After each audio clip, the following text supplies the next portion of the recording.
কি শুনলাম তোমার এখানে নাকি মাত্র 40 টাকায় চিকেন চাপ রাখো? একদম দেখুন শুনেছো, ঠিক শুনেছো। দেখুন এইরকম পিস দিয়েই এরকম পিস দিয়ে দেখুন 100 গ্রামের কাছে কিন্তু মনে হচ্ছে পিস হবে, তাই তো? হ্যাঁ, তোলো দেখুন। 100 গ্রাম প্লাস হবে। হ্যাঁ, এটা তো বিরিয়ানির সঙ্গে তো যাচ্ছে, আর কিসের সঙ্গে খাওয়া যাবে? কিছুর সঙ্গে খেতে হবে, রুটি পরোটা। দেখুন সবকিছুর সঙ্গে তোমার খেতে এখান থেকে হবে। নিয়ে যায় রুটি পরোটা দিয়ে খাওয়ার জন্য হ্যাঁ। নাকি? কিন্তু তোমার চাপ এখানে আমার এখান থেকে নিয়ে যায়।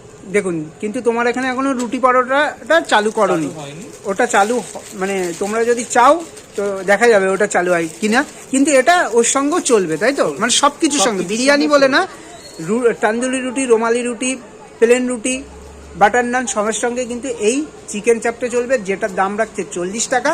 এবার তোমাদের লোকেশনটা একটু বলে দিই। দেখুন এইদিকে হচ্ছে পাত্রপাড়া মোড়, পাত্রপাড়া মোড় থেকে একটু এসেই কিন্তু এই ওয়াও বিরিয়ানি অ্যান্ড ধাবা পেয়ে যাবে, যেখানে 50 টাকা থেকে কিন্তু বিরিয়ানি শুরু হয়। আর 50 টাকায় কিন্তু কন্টেনার পাচ্ছ না তোমরা, 50 টাকায় পাবে কিন্তু এই রকম বক্সের মধ্যে কিন্তু 50 টাকায় বিরিয়ানি। দাদা এই 50 টাকার বিরিয়ানিও কেউ অর্ডার করলে সেগুলোও কি অর্ডার নেওয়া হয়? 50 টাকা, 70 টাকা, 100 টাকা, তুমি যেটা অর্ডার করবে সেটা পাবে। আর বসে গেলেও তোমার 50 টাকা থেকে শুরু।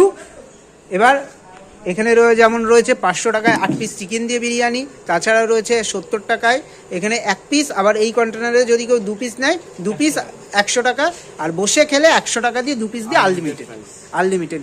আর কেউ যদি ভাবো যে একটু অল্প পরিমাণে খাও, তাহলে 50 টাকা একটা বিরিয়ানি আর চিকেন চাকার একটা এক পিস দিয়ে রাইস বেশি লাগে, 70 টাকা আছে। 70 টাকা আছে। 70 টাকা। মোটামুটি বলতে যাচ্ছি 100 টাকার মধ্যে কেউ এই তোমার পেট ভরে যাবে। চিকেন চাপ আর বিরিয়ানি খেতে পারে। বিরিয়ানি খেতে পারে। তাও আলু বিরিয়ানি না, চিকেন বিরিয়ানি। চলো।